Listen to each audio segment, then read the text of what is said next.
Rasad. I am your host for today's session, which is Interpersonal Skills for Engineers, not a choice but a requisition. Uh, Today we have with us Miss Komal Malik. Uh, Miss Komal Malik is a communication specialist with over 10 years of teaching experience in higher education. She works closely with engineers and computer scientists in various domains, including but not limited to research, final year projects, and ML thesis.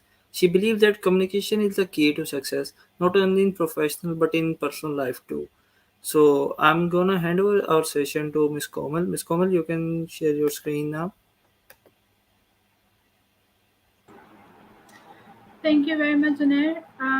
Assalamu alaikum, everybody.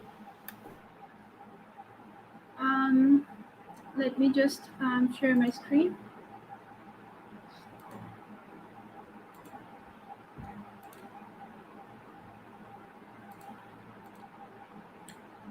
I hope the screen is visible.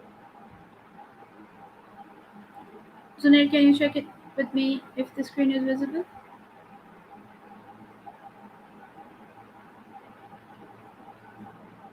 Yeah, screen is visible. Your PowerPoint is still Yeah. appearing. Yeah, it's good now. Okay, so this is something that I always enjoy sharing. This is something that I always enjoy talking about. That how engineers Ma'am, you and can turn off your camera if you want. okay, I can actually do that. I wouldn't mind it either way anyway. So I think we can go with it. Would it be a problem if I kept it on?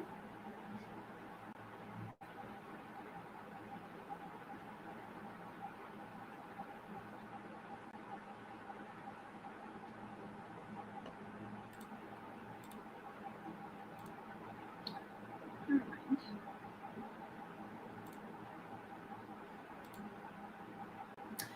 Okay, so as I was saying that it is something that I generally love talking about. I with engineers closely, as mentioned earlier, that this is a field that has previously been known to only work very closely with the fields where people are either in the mountains or behind some machinery and just working with computers maybe.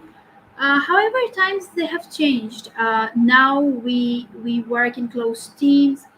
Everybody's talking to everybody else. We see engineers behind desks properly talking to people in managerial positions, in leadership positions. They are also acting as mentors, which is why interpersonal skills is not just a choice now, but it's a requisition.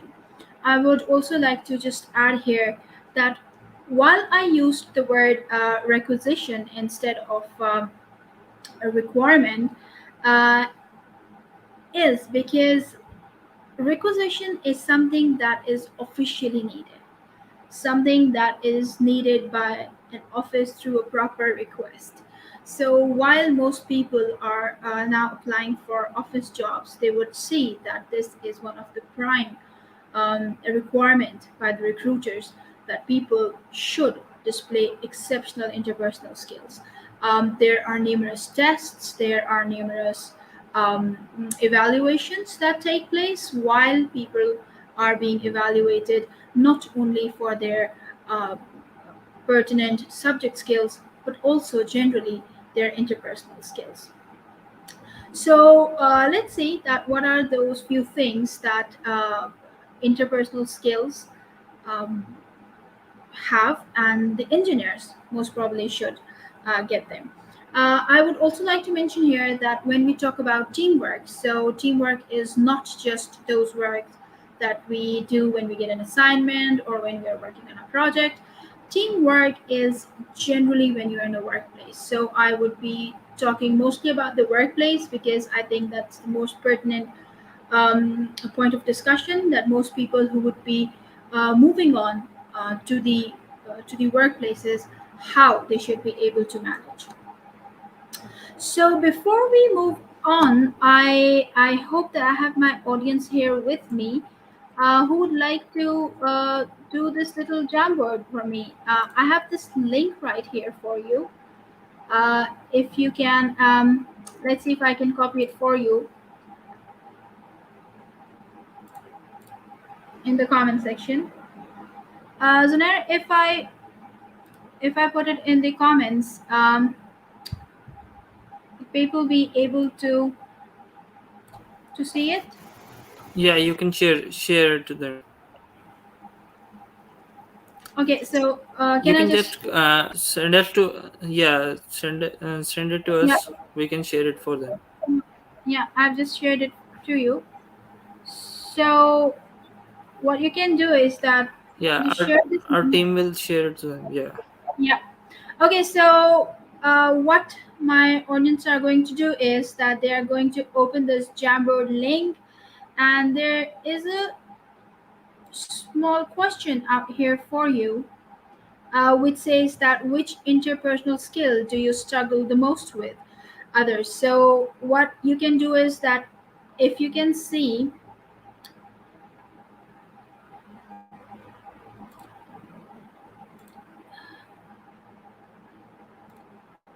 yeah, there are some sticky notes around here. You can pick up a sticky note, you can pick up this text box, whatever is that you like the most. You can use pen, you can use a sticky note. I'll just do one for you. For example, I can write that I have trouble listening to people. Let's see. So people can actually write that down, and I will see that what answers do I get. So okay, there are people who have problem with conflict resolution and talking, and let's see. I'll just quickly repeat that you can use a sticky note. You can see on the left side, there on the left side there's a ribbon, sticky note, and there is a text box. There's pencil. You can use any one of these to write me your answers. Okay, verbal communication.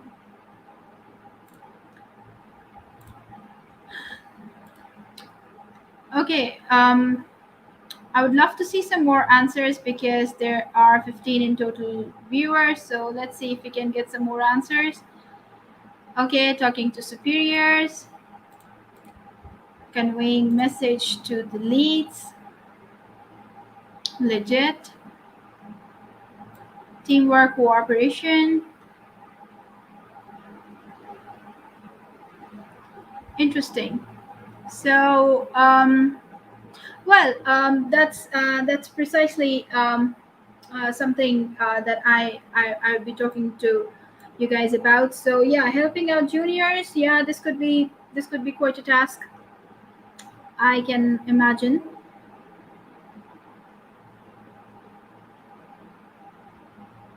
Working under pressure. Yeah.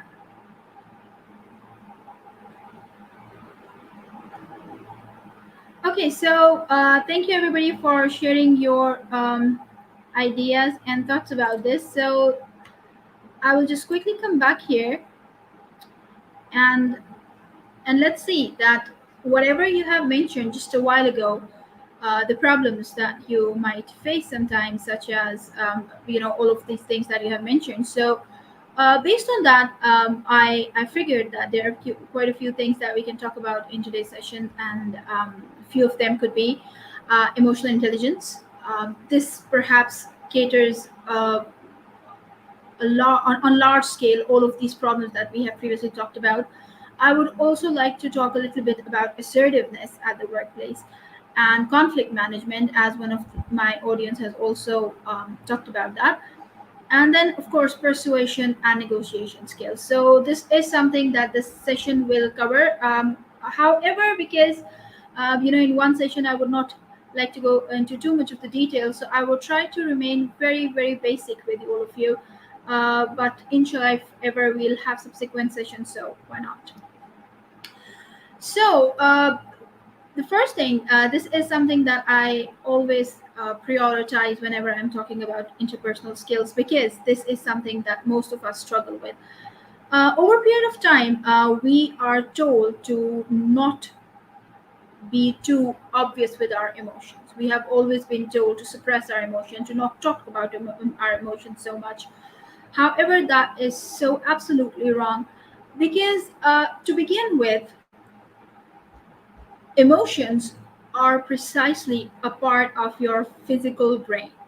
So anything that is part of your brain cannot be ruled out from your general behavior or from how you behave from time to time. So the limbic system in your brain actually is responsible for your emotions. So we cannot quite say that you cannot be emotional or you cannot show emotions or you cannot have emotions. However, there are a few things that we need to focus. There are a few things that we need to take care of, especially when we are in a workplace. Because when you are in a workplace, you have to act a certain way. You cannot be a person who is just a random stream of emotions, throwing emotions here and there all the time. So you have to be very precise about how you respond and how you behave. While I'll come to that, I was hoping if we could watch a video so that I could show you that how much emotions are important. I would play the video, I'll stop it for a little bit, and I would ask Zunair if you could tell me whether or not the voice is there or not. Okay, so let's see.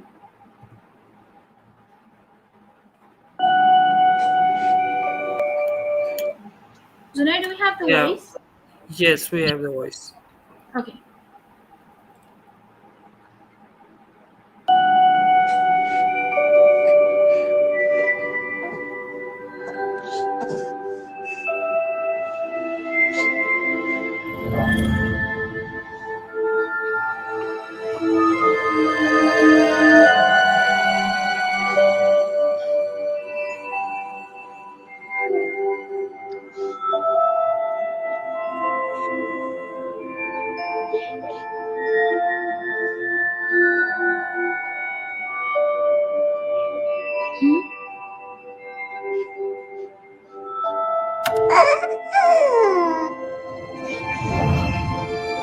And there she was. Hello, Riley. Oh, look at you. Aren't you a little bundle of joy?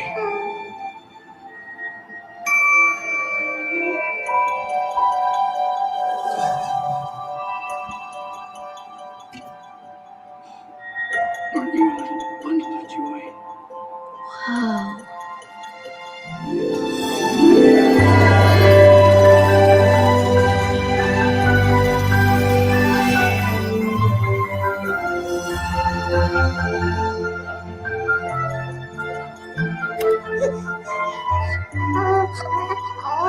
It was amazing. Just Riley and me forever.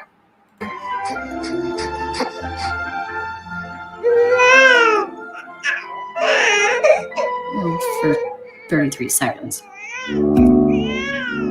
I'm Sadness. Oh, hello. I'm Joy. So, can I just, if you could, I just want to fix that. Thanks. And that was just the beginning. Headquarters only got more crowded from there. I think for some reason the video was lagging a little bit, so I'll just try a little more.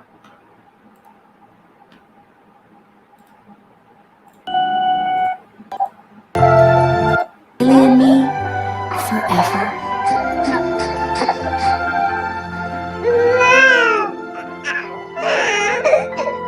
For 33 seconds. I'm Sadness. Oh, hello. I'm Joy. So, can I just, if you could, I just want to fix that. Thanks. And that was just the beginning. Headquarters only got more crowded from there. Very nice. Okay, looks like you got this. Very good. Oh, that's her turn. Oh, look out! That's Fear. He's really good at keeping Riley safe. Easy, huh? Hi, back! Oh, we're good. We're good. Thank you. Thank you very much. And we're back.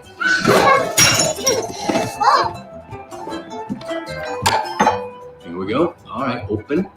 This looks new. Think it's safe? What is it? Okay, caution. There is a dangerous smell, people. Hold on, what is that? This is disgust. She basically keeps Riley from being poisoned, physically and socially. That is not brightly colored or shaped like a dinosaur. Hold on, guys. It's broccoli!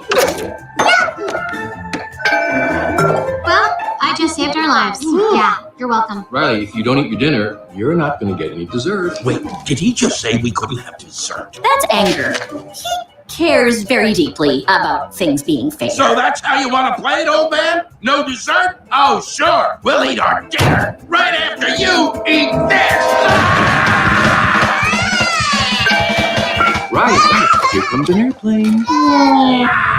Oh, airplane. We got an airplane, everybody.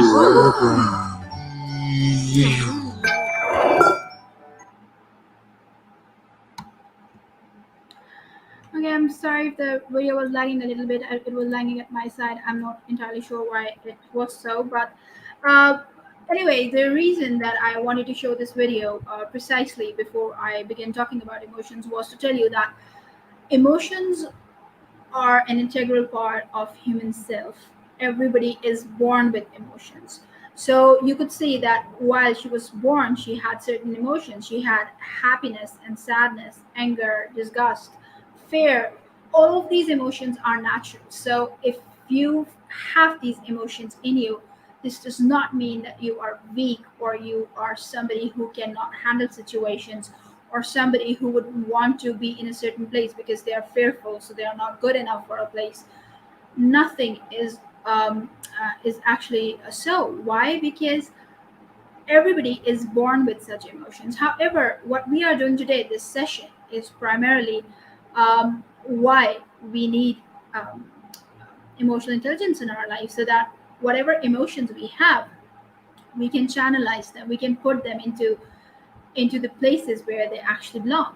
So while I was talking about workplace in particular, you see, when we are in a working space, we have to leave our personal self aside.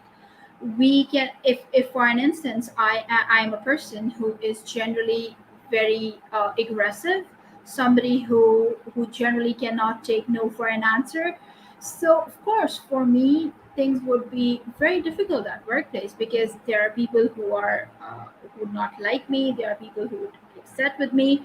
There are people who would not like my behavior, my attitudes, and therefore I'll have to be more careful in my workplace than most people. So it's very important that whatever our personal behaviors are, whatever our personal attitudes are that we usually carry out when we are in our personal space, we need to trim them a little bit when we actually enter our workplace. So how do we do that? The first step to your emotional intelligence is knowing your emotions. You should be very well aware of your own emotions. What are the things that make you upset? What are the things that make you angry? What are the things that make you sad? What are your thresholds? Where, after which point you are completely done with whatever the situation is. Why? Because most of the time, you might have noticed people saying that, oh, I didn't realize that it would make me so angry.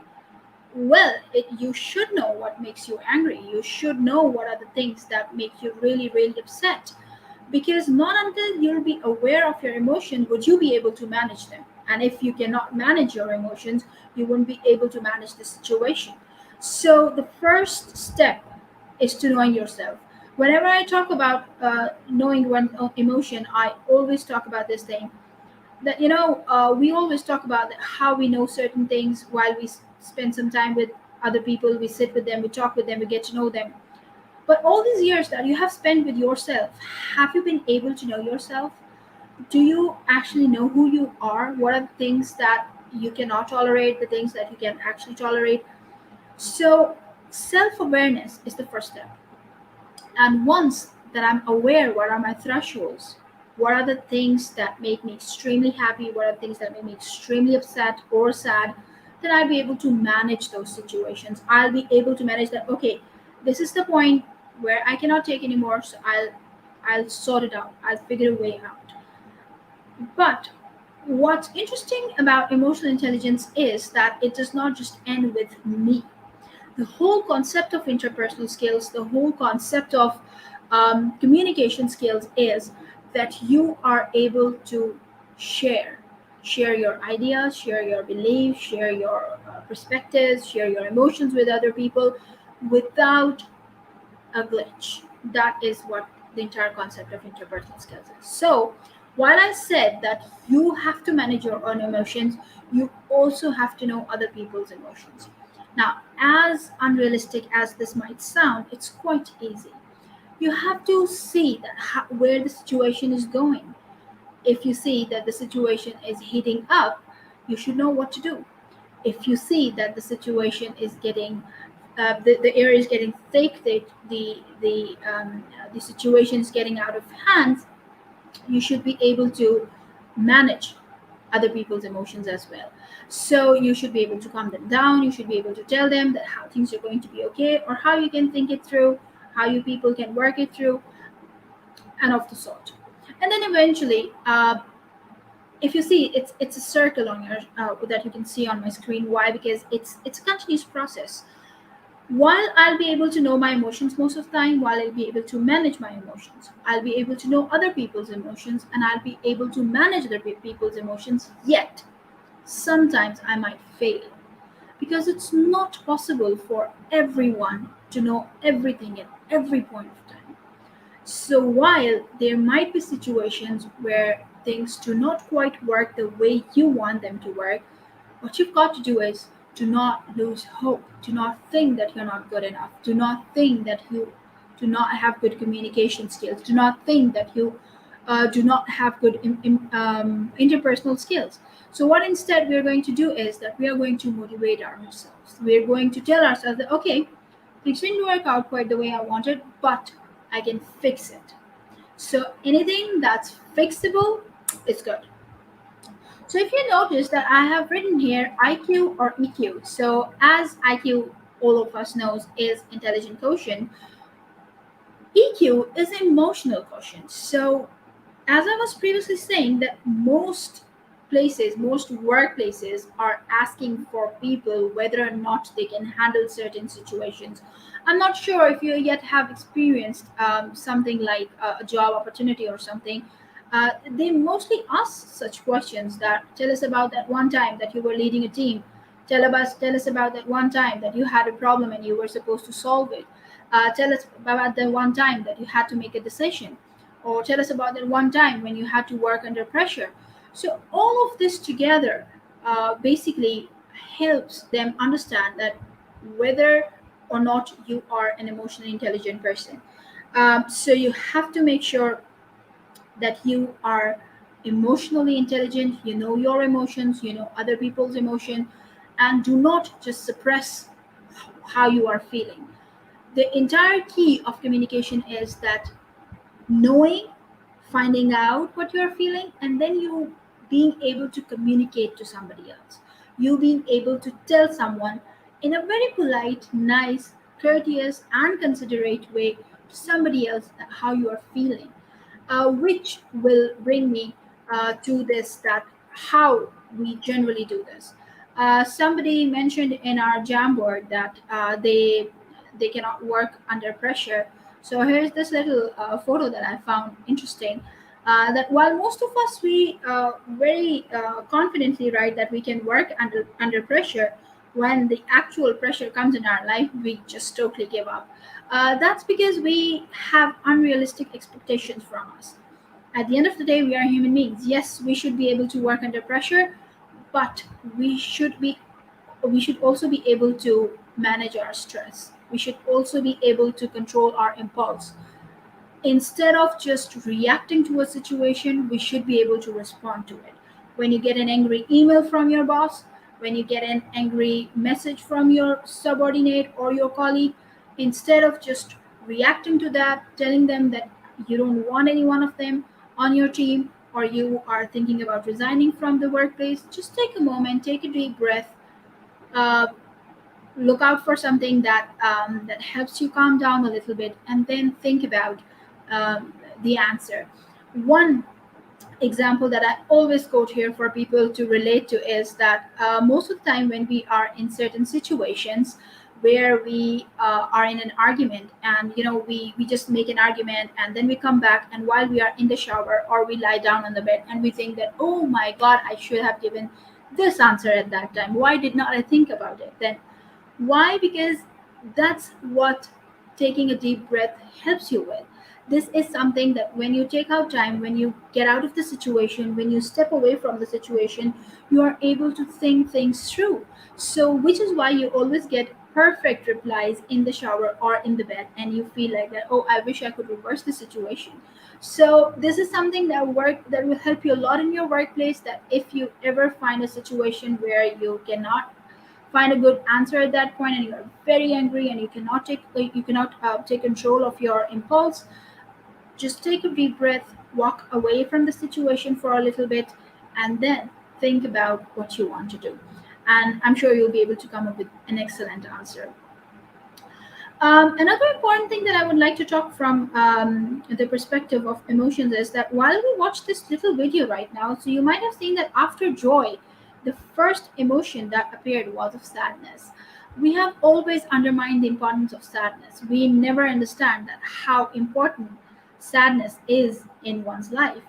Uh, so, the times that you are sad, the times that you're depressed, and you're unable to focus, you are unable to act a certain way, or you are not in those high spirits that you have always been, acknowledge your emotions. Do not throw them away. Do not push them into the background because they will not leave. They'll remain there. They'll keep bugging you. They'll keep stopping you from doing things that you actually wanted to do. So, acknowledge your emotions, take your time and think through. Think about the time that made you sad. Think about the things that have made you sad. And then try to fix it. Then try to overcome it. But do not just think that weak people get sad, or if you're depressed, so it's something in your head. That's not true. They are legitimate emotions, and they do play a very strong role, especially when we are generally working.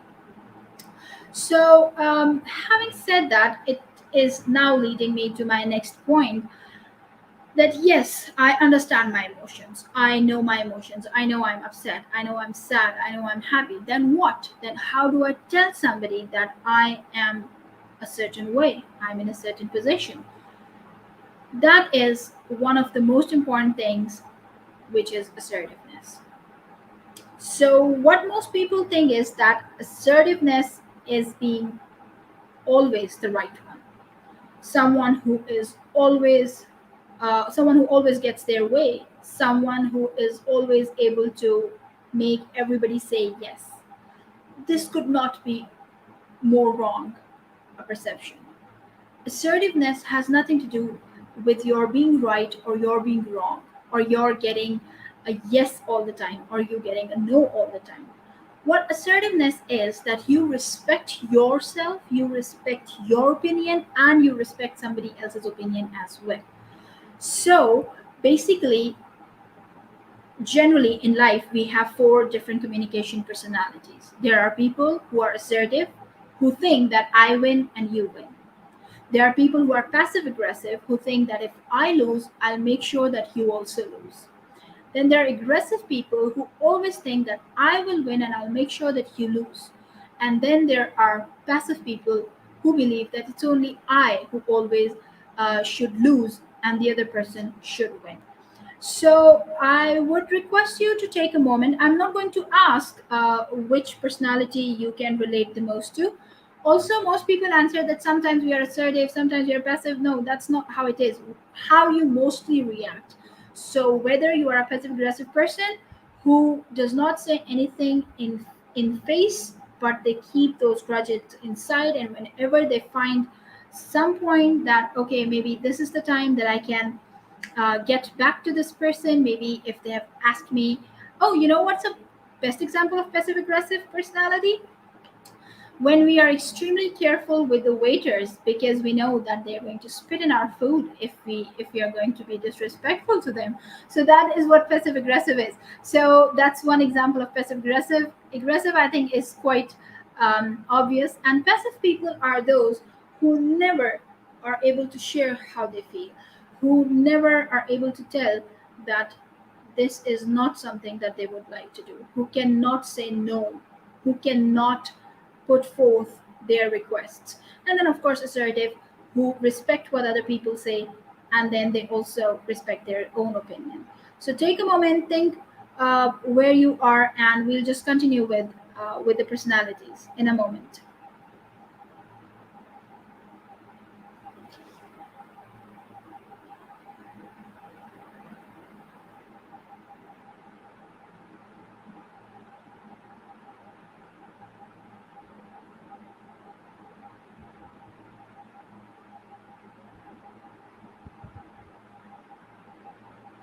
Okay, so I hope that you were able to identify yourself with one of the personalities. If you have not, well, it's never too late. I hope you'd be able to find a way for yourself to find out what personality you can identify yourself with. However, whatever personality you were able to identify yourself with, I would like to tell you that being assertive is quite a way for all of us. Because you see that, especially in a workplace, you cannot expect that somebody would just understand, somebody would just find out, or will call you up and would ask you, hey, you were very quiet in the meeting today, what happened? Or maybe somebody would be like, oh, you didn't show up on lunch, are you okay? I mean, yes, people should generally, but you should not expect that in a workplace people will have those kind of feelings. So instead of sitting in your room and thinking that, oh, nobody asked me that why I wasn't at the lunch today, maybe I'm so unimportant, maybe because nobody cares about me. So instead of having all these feelings, what instead you should do is you should be assertive. You should be able to tell that you feel annoyed. You should be able to tell that that XYZ time when this happened, I didn't really like it. I am not used to that kind of attitude. I would not appreciate somebody talking to me in that tone. And then you can tell that what you need. I would like if next time when we are talking, you use politer tone with me. Or maybe we are in a friendly workplace, so maybe we should be able to respect each other's boundaries. So, you have to use that tone, you have to use those words where you're not coming off too strong, where you're not coming off too angry, but also very clear and upfront about how you're feeling. So, being assertive um, is always about expressing what you think and you feel, but in a positive way. If there was something that has upset you, you should not go to somebody's door, to their room, throw open their doors and be like, you know what, I will not tolerate this kind of behavior anymore. Well, this is not all right, this is not something that you should be doing. But in fact, what you should do is that you should be able to find a time where either you are alone with that person or there are not lots of people around. If you would rather have something to go like an email or something because you're more comfortable communicating via email than to actually talking face to face, you can totally choose that. In fact, that would also be a better option because you can actually refine your words, you can tone it down, you can make it politer. So you can totally do that. So passiveness is avoiding giving in and not expressing your feelings, which means that you are disrespecting yourself. And aggressiveness is that you put your foot down, you are yelling or you are being physically violent with someone, which is disrespecting others. So you have to find that middle way where you're respecting yourself, you're respecting other people, and you're also communicating how you feel. This also brings me to share this thing with you that I really appreciate these days, that I see that most children are being taught this, that if they don't like somebody, pulling their cheek or telling them that they are beautiful or something. So they are teaching these things to kids as well, that if they don't feel comfortable, they should be able to say it. And I think that's the stepping stone for all of us, because most of the time we are taught that we are just supposed to smile and say yes to uh, anyone or everyone, especially if they're older to us, because that's something which is respectful. So you should be able to be strict, but in a respectful manner. I would also take a moment to differentiate this for you. Most of the time, people think that if I'm being strict, I have to be rude, I have to be insulting, I have to humiliate somebody because I'm being strict. No, you can be very strict with your words, with your discipline, with your perspective, with your principles, while being very polite. So you can tell someone a no, but in a very polite way. You can tell people that you are not comfortable doing this. If you are given a work which is past your working hours, if you are given a work which is after your official hours, which is on the weekend, and you do not want to do it, so you should be able to politely tell that this is of your family time and that you also owe some time to them. Although I'm not sure how many students I have here with me, so I would again say that if you can manage your time well, it would be really nice that if you did all your assignments and your work in your weekdays and spare yourself some time on the weekends, so that you should have that feeling of empowerment, that there is some time which you have to yourself and not dedicated entirely to it. So I have this little video again here for you because I just think that having videos is what wakes my audience up. So let's see, this is a video about assertiveness. Let's see if you can relate.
Okay, so this video was primarily about this guy Steve, uh, who was able to find a way to be more assertive. So that was just a quick example to whatever I've said.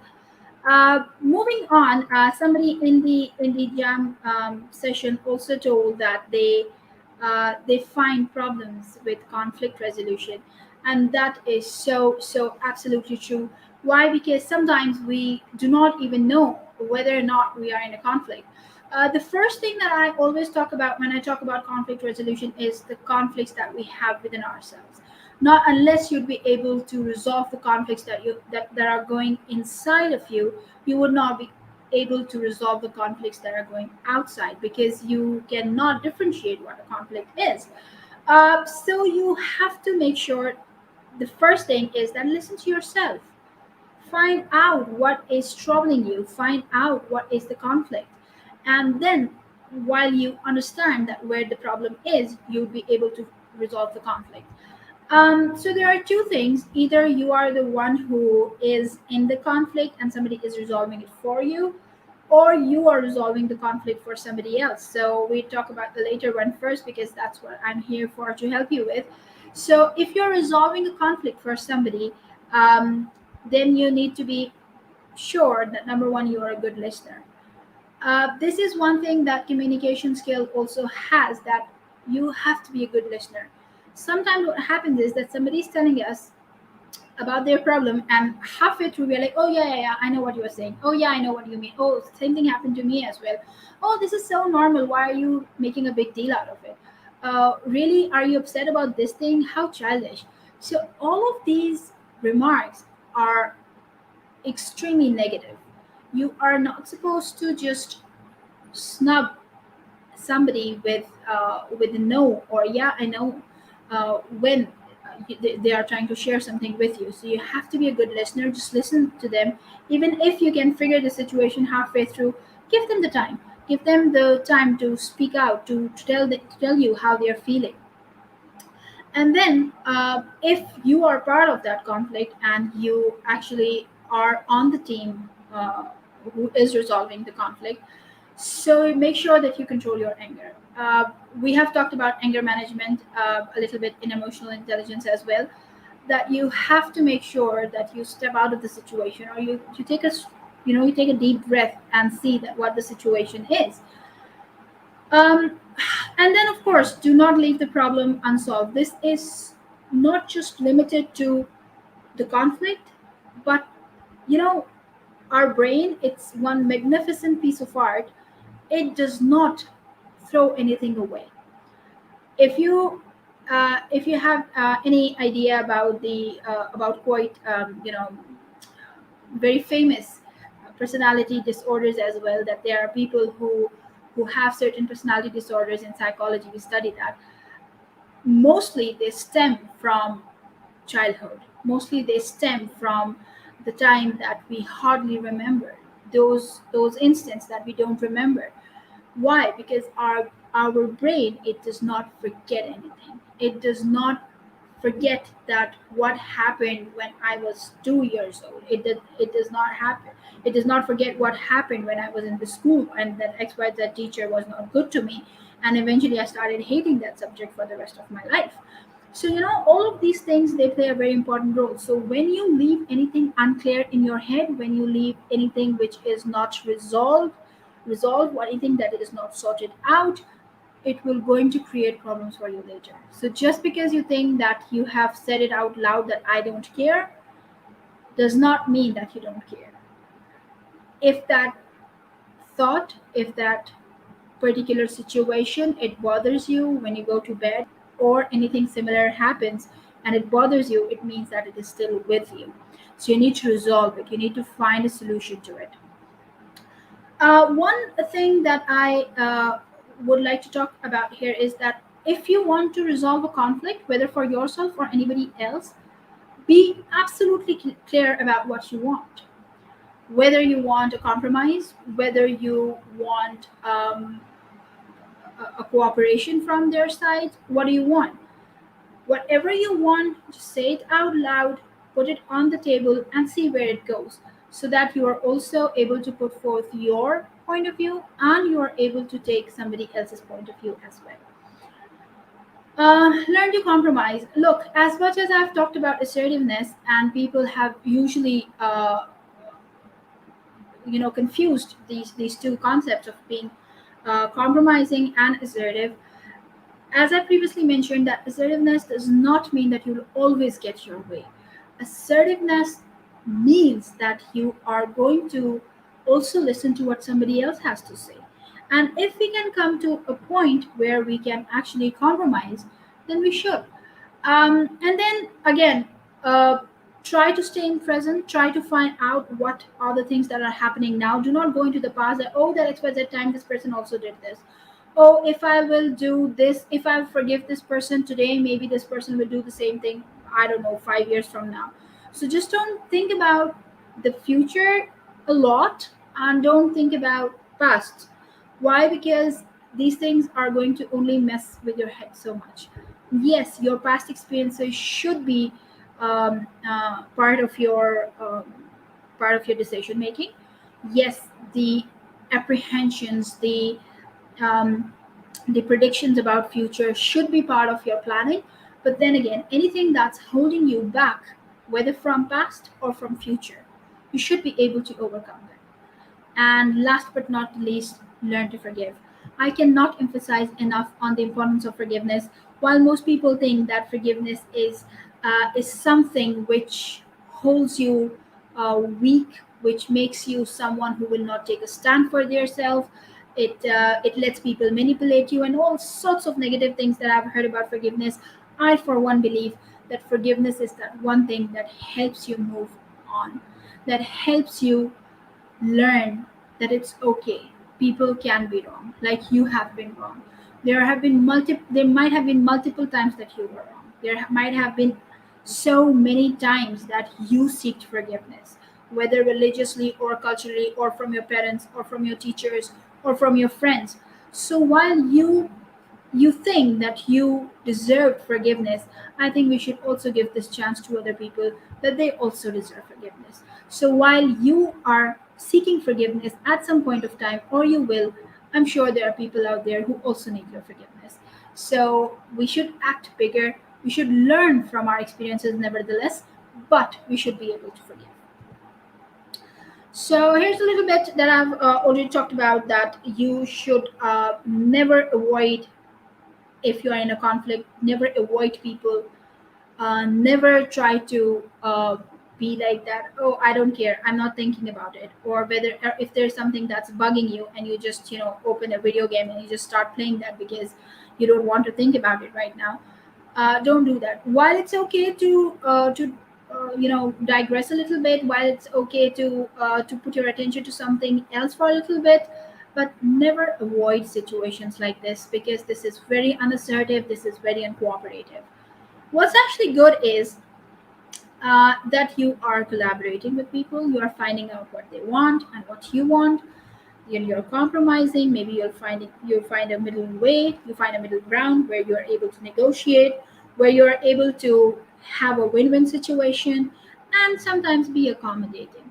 It's okay to have people settle for a little bit, and then you come up with your own demands as well, right? But if the situation is heated up, if the situation is wrong, if there's a conflict where you are not in as superior position as the other person is, try to make it work. If you come head on head with somebody, it might lead to the drastic repercussions that you're not hoping for. So this brings me to my next point, that okay, we should negotiate, but then how would we negotiate? If I am trying to be assertive, if I am trying to resolve a conflict, how will I be able to do it? So I will be able to do it with the help of persuasion and negotiations. So there's something that I talk about persuasion sometimes. I don't know how this will sound to all of you, but I actually find this to be a very interesting example, and I always use this. That persuasion is just like telling people to go to hell in such a way that they look forward to the journey. So that's what persuasion is. That you give them options, you give them the alternatives, and have them choose. But it's mostly the illusion of choice. They know that they have a choice, while the choices that you are giving work for you. um, I wouldn't say that this is manipulation, because most people think that this is manipulation. It's not. Why? Because we are also keeping a very important aspect of persuasion intact, and that is ethos, that is ethics and credibility. So, ethos is a Greek word. These three words, ethos, pathos, and logos, were coined by Aristotle in his rhetorical triangle. Ethos means ethics, that's credibility. Pathos is emotions, and logos is logic. So while we are persuading someone or negotiating with someone, so we have to employ these three techniques. We have to talk about ethics, we have to talk about the logic, and we have to talk about emotions.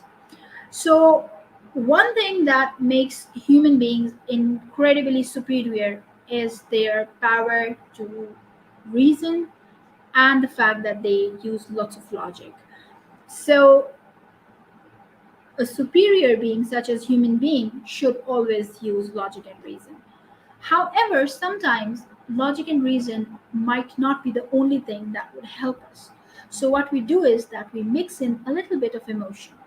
You might have seen a lot of advertisements that come your way, which are mostly based on emotions. But then there is also part of it that talks about the facts or the stats, or the fact that uh, how some other very important people have been using that product, which works with the credibility of it. So that's how you persuade. So whenever you are in a workplace where you have to be assertive, where you have to resolve a conflict, make sure that you use logic, which is the first and the most important thing. But then again, sometimes you can also utilize emotions, We have talked quite a bit about emotions as well. That how emotions are an extremely important aspect of everybody's life. So we have to come on a personal level to talk to people. If there are people who are going through some problem, if there are people who cannot be at a certain point of time, they cannot join you, be empathetic towards them. Try to find common grounds, try to relate with them, try to empathize with them. And that's how you build the relation, that's how you build the trustworthiness. And once you have the trust of somebody, it's quite easy for you to persuade such people. So, what are the few things that you can do to persuade people? What are those few things that you can do to negotiate with people? Is number one, you have to find a common ground. You cannot just act a whole lot different from the people that you are talking to, and then you expect that they should agree with you. No, you have to come down to their level. You have to find what is that one thing that they would be able to relate with you. So you have to persist, and persist some more. Persistence is the key. However, there's a very thin line between being persistent and being pushy and annoying. So we don't have to be pushy and annoying. Leave people the alternative. Leave people some choice. Tell them that if they would do this, it will be better for them. Show them the more positive aspects of doing something than to telling them that if they would not do it, what are the repercussions? Do not use the word otherwise in a very negative way. There might be sometimes arguments. There might be people who would not agree with you. So you should do your homework. You should research a lot what you are trying to persuade people on. Whether it's a project, whether it's anything that you think you are going to persuade people for, make sure that you have researched well. It's very nice to use people's name while you are talking, because for an instance, if I give a quick example, I don't know if my camera is working right now or not, but if I say that you blue shirt, get up, you give me the answer. So this is quite rude and not very welcoming. But if I say that yes, Mr. X or Mr. Y has a point, so let's hear what he has to say. So this is more welcoming. This is more respectful. Mirroring the person means that I empathize with them. I put myself in that position. I should be able to see that if I were that person, would I like it? Whether or not I'd be able to say yes to it or no to it. And once you put yourself in that person's position, you are able to understand that what are your weak links, where you have weak footing. And as much as it's easier to say that it's all about confidence, I know it can be a little hard, especially for people who struggle a little bit with being confident. uh, for this, I usually say one line, and that is that the more you do it, the more confident you'll become. It's just like driving. The first time that you hold the steer wheel, the first time that you ride a bike, the first time that you had ridden your bicycle, the first day you were not able to also run your fingers through your hair and take selfies or make snaps while riding all of it. The first day you couldn't do it. You were unable to even focus properly whether or not you would be able to hold the steering still. But it was only over a period of time that most of you who are now riding bikes or you drive, you can do it with with your one hand and use your cell phones simultaneously. Not that I'm endorsing it, but most people they do it. So it's only with time. So whenever you feel that you okay, let's not do it because I don't have confidence, that is the time that you should totally do it. Because these instances, many of these moments would together help you build confidence that you have been hoping to get. So guys, what I want my audience to do now is I'm going to share a pin with you, and what you have to do is you have to sign into Kahoot. If you have your cell phones with you right now, Please open Kahoot. It looks like this.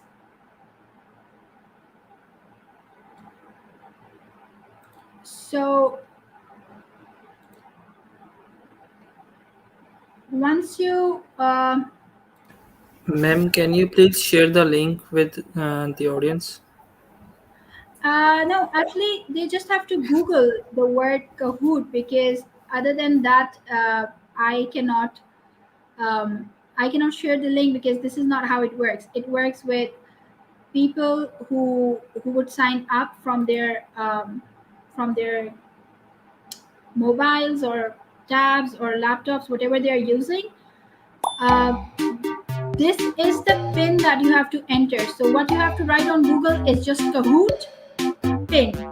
Kahoot pin, and once you write Kahoot pin, enter this pin that you are seeing on your screen, 5534999. You don't have to download the app, you don't have to do anything. Just on your Google write Kahoot pin and you would be able to get it. Once you get it, you just have to enter your nickname and it will start appearing on the screen.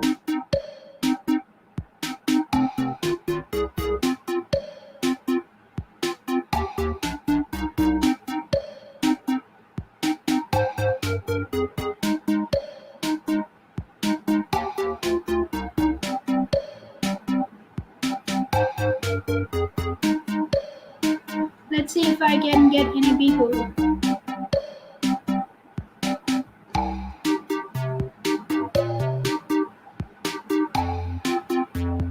Okay, Mariam is here with us.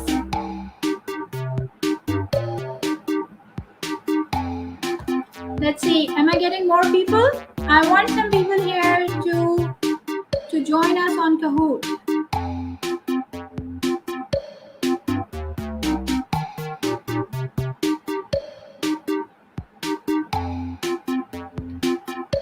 Guys, that would be really fun. Let's see if we can get more people.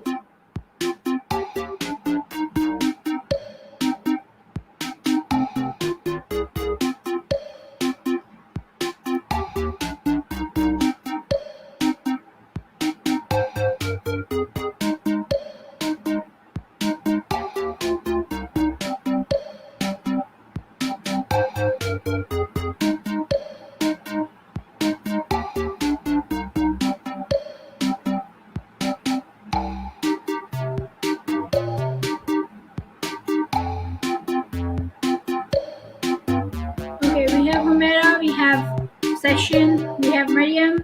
Can I get some more people? It would be fun. At least 4 to 5 people might be a good idea.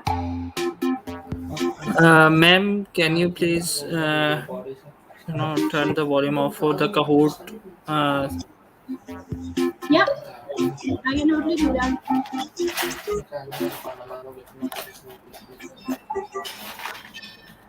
Thank you. Okay, so we have Tuba, Mariam. We have 3 people. I want at least 5.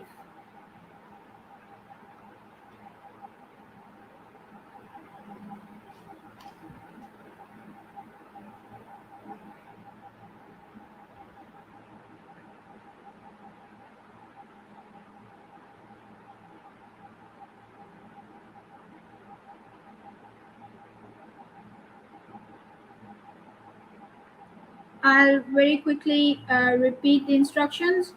You have to write Kahoot pin on Google and you will find this new window that says game pin. Enter.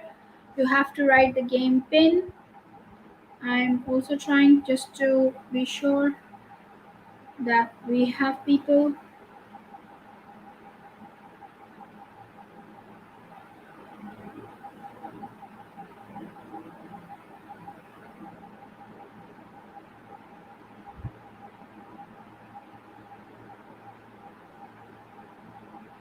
Yeah, it's here.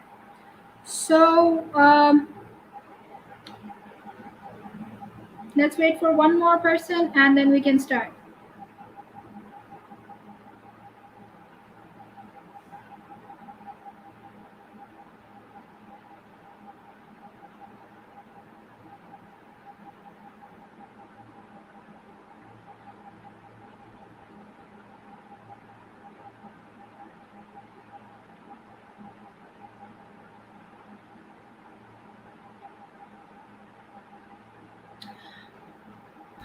Okay, Ma'am, so kindly repeat the instructions for once more. If people are trying to okay, join, they can. so okay, so what you have to do is that on the search Google bar, you just have to write Kahoot pin, Kahoot Kahoot, Kahoot pin, Kahoot pin. Once you write Kahoot pin, you'd be able to see this new window that would be asking for a pin. The pin is visible on my screen, which is 5534999. Once you sign up, they'll ask you for a nickname. You just have to write your name, whatever you like. And once you do that, I will start the session. So I am just hoping to get one more person to make it more fun. Okay, so here I am. Okay, so what I'm going to start now is that there'll be some questions that will appear on your screen. You have to find the right answer as quick as possible, and we will see that who wins. So let's start. It's a very quick quiz. Get ready, 3, 2, 1. And here's your first question. You have been frequently asked to do overtime without any incentive. Choose the right answer on your screen now. You have 18, 17, 16 seconds. On left, you can see the seconds. Kindly repeat the question again. It's on your screen. The question is right where I've shared the screen. It's on the top.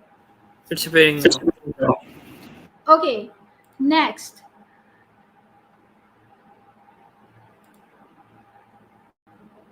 Here's the second question. The question will appear on your screen on the top. On the bottom, you'll have 4 choices. You have to pick one. As a team lead, you want to go with plan A, while your teammates think plan B is a better idea. Would you? Choose the right answer.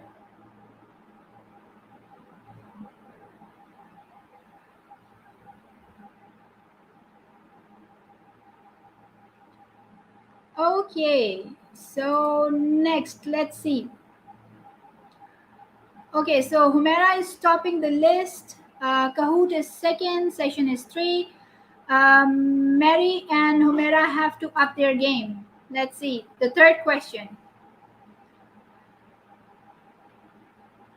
Janine always delays the work on purpose of people she doesn't like. So, what personality is Janine?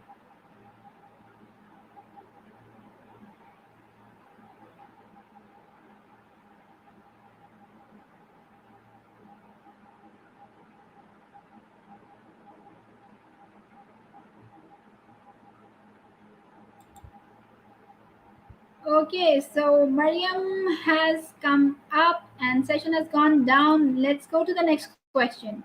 It's a true and false. So, personal stress and a preoccupied mind do not create any problems at work. Is it true or is it false?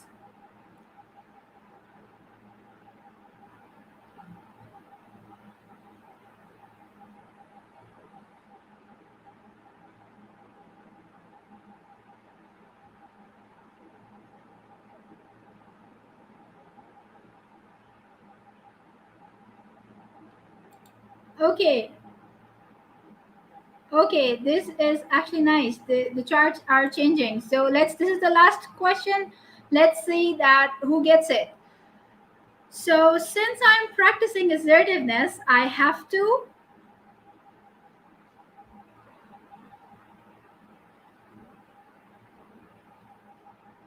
somehow this has 60 seconds for you to answer, so you can take your time and think it through. Okay, I have 5 answers anyway, so I will actually go to the board. And here's the podium. So let's see that who won. Humera is third. Mary is second. And Session is first. So that's actually interesting. That's how it goes. that was actually an interesting session. So yeah, that was all about Kahoot. So yes, now I'll just stop sharing my screen, and I'll be happy to take all the questions and comments now. I hope, Zunair, now is the time to take the questions. Sure, ma'am. Team is bringing up the questions. Okay, I see a lot of comments. I'm sorry, guys. I wasn't able to read all of them because I had to otherwise switch my screen off and on. But I Ma'am, we welcome. will read them for you, and comments and questions will appear on the screen so you can Yeah, uh, yeah. answer them. Right. So I'd be happy to take all the questions from you all. Um, please start. Team, kindly we're still unable to see the comments. Yeah. Anil Kumar, Xperteq, can interpersonal skill mention in CV summary? Ma'am, Um, yes, of course.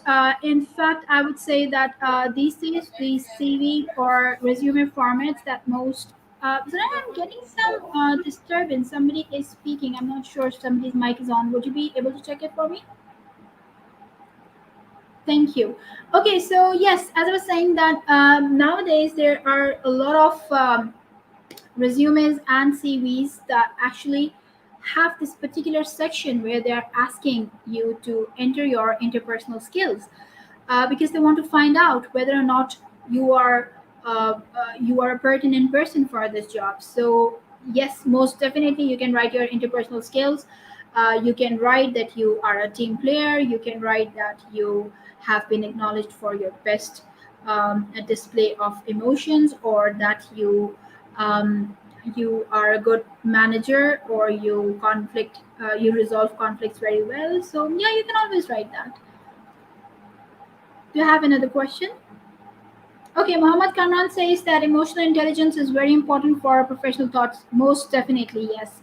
Yes, they are very, very important, because not unless we are emotionally intelligent would we be able to be professional, would we be able to differentiate between our personal life and our professional life. If I had a bad day at home, if I started my day bad at home and I bring it to work and I'm upset with people, I'm shouting at everybody because I'm in a bad mood, then I am not at all emotionally intelligent person. So yes, Kamran, I agree. Next, please. Ideas for Life asked that can we get these slides for later, just in case if you want to look back later. Yeah, sure. I think I'd be able to share them with Zunair, and I think he'll find a way to share it with all of you.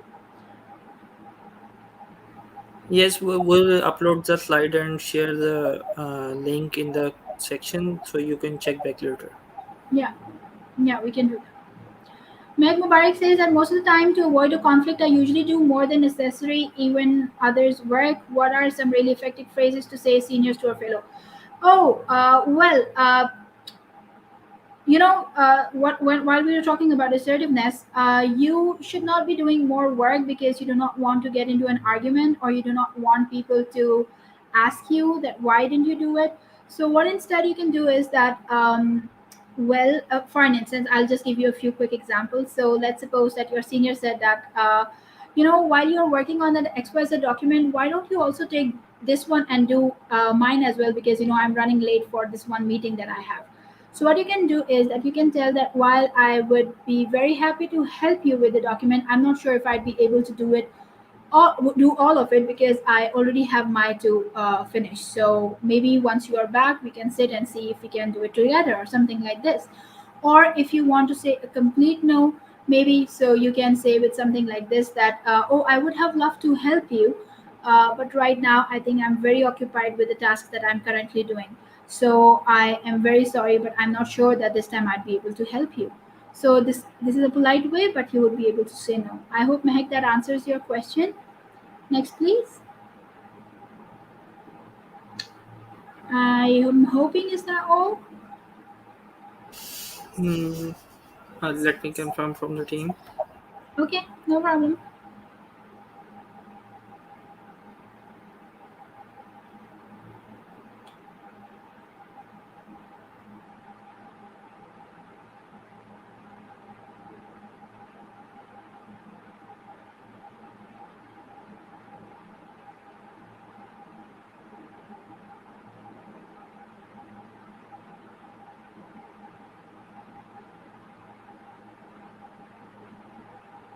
Ma'am, that's all from the questions, and thank you very much. Now we have the comments from the people. Thank you so much for informative session. Thank you, Sadia. Ma'am, we have a lot of comments and a very positive session for all of us. Thank you. Uh, Thank you for your time, and thank you Xperteq and IEEE for organizing this session. I, Zunair Sid Khan. Yes, Thank ma'am. you so much. You're welcome. Thank you, ma'am. Uh, hope Well, it was we'll have some wonderful other being session. here. It was wonderful to interact with all of you. It was a lovely session. You were an amazing host. So thank you for having me. And the slides, about the slides, you can always contact me. I would love to share it with people if it benefits them in any way. Yes, ma'am. Sure, we will. Our team will contact you for the slides, and thank you so much for the session. I, Zunair Sid Khan, signing off on behalf of IEEE. Thank you, ma'am. Take care. Thank Allah you. Hafiz. Allah Hafiz.